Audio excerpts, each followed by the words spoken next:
The one predominant conflict that exists, at least in the context of business, is the relationship between the owner and the organization, management and ownership. I can find different ways of putting it, but that is the one key area of conflict. It's the one area that all the Western governance rules seem to actually try and control, mitigate.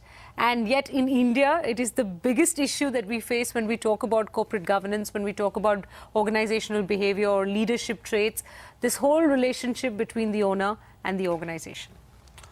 You see, in the Western construct, the organization is independent of the leader. While in the Indian context, the organization is a manifestation of the leader. So Raja and Rajya are integral to each other. Right. This is one fundamental thing. Now, let's look at it in the form of a story. In the Mahabharata, you have this, everybody talks about this very honest man called Yudhishthira. And then we talked about a gambling episode. He gambles. He gambles his kingdom. And I've heard people talking about this episode and, apparent people who are telling the story of the Mahabharata repeatedly, and nobody is asking a very fundamental question. Was it his to give away? Was it his to give away? We talk about how Draupadi asked the question, and she's asking the question that if a man has gambled himself, can he gamble what he will? And everybody's assuming that she's asking about her. Yes. But she's actually asking about everything. She's saying, on what basis has he gambled the kingdom away? Is the kingdom the king's property? Is it? No. Why does the kingdom exist? That's the fundamental question. If it is existing to mitigate my fear, then it's adharma, no? So you're going in the wrong direction. If it is to mitigate my people's fear, then it's dharma. Now, how are you mitigating fear by gambling it away? That's one extreme example. But if you were to look at modern day business, right? The owner, the promoter, is the person who vests the most. Or invests the most in that business, both from a money point of view, from an emotion, energy, risk, everything. Why then does he not get to, in some sense, stay owner for the rest of his life and treat this like his kingdom? See, why does he have to treat it equally? In India, the relationship of the king and the kingdom was that between a cowherd and a cow. You see, if you see wealth as milk, where does the milk come from? It comes from a cow. Right. What is good milk? Rich in bottom line, so makhan wala doodh. So it's a good cow. Now the cow is, does the milk belong to the cow herd? Or does it belong to the cow? It belongs to the cow. It belongs to the cow. But you see, there is a nice relationship between the cow herd and the cow. The cow herd takes care of the cow. Right. In exchange, takes a portion of the milk. So that's the relationship between the cowherd and the cow. And therefore the king is Govind, the keeper of the cow. Now what's a cow, if you think etymological? We can take it literally.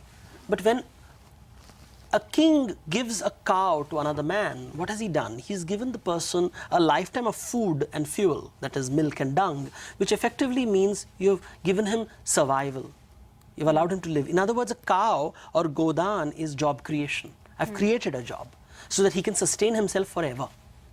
So the more cows I give, or it is basically creating employment. So the more people can live. And why do they need to live? Otherwise, they are the mercy of the elements. And that's the great king who distributes many cows. But does he own the cow? That relationship is one of trusteeship. He's the trustee of the cow.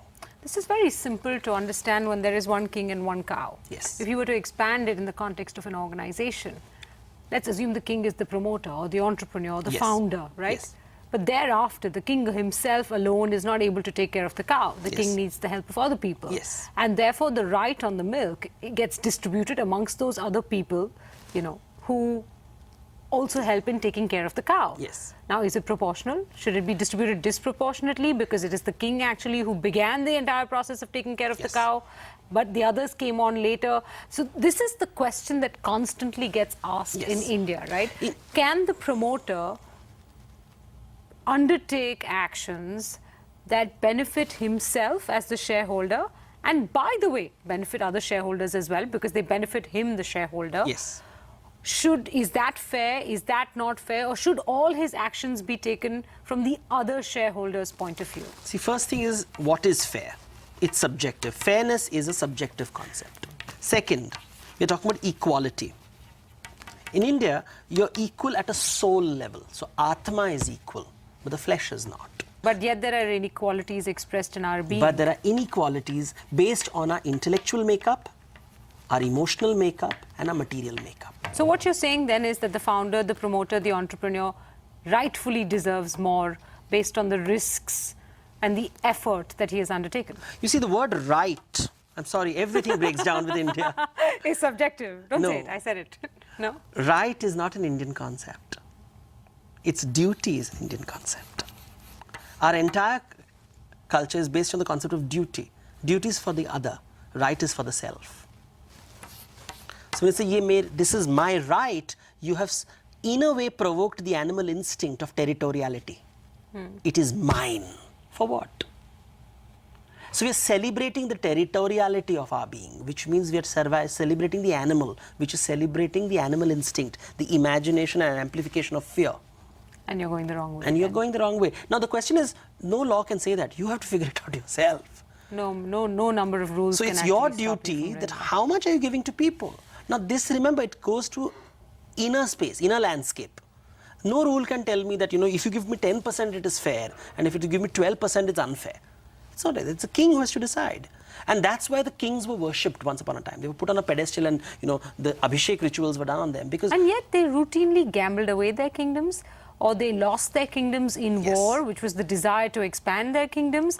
So if the relationship between the king and the kingdom was one of trust and trusteeship, we don't have that many examples of kings that actually upheld that principle. Yes. Because, you see, we're talking about the struggle to be perfect. The struggle to be human, not even perfect. The struggle to step out of our animal desire to dominate, our animal desire to be territorial. 99% of our being is animal. The struggle is to make 99 into 98. We'll never overcome our animal. We become gods. Can we make 99, 98? And that's the Indian method, introspective. Rules will create domesticated animals. They will not create humans.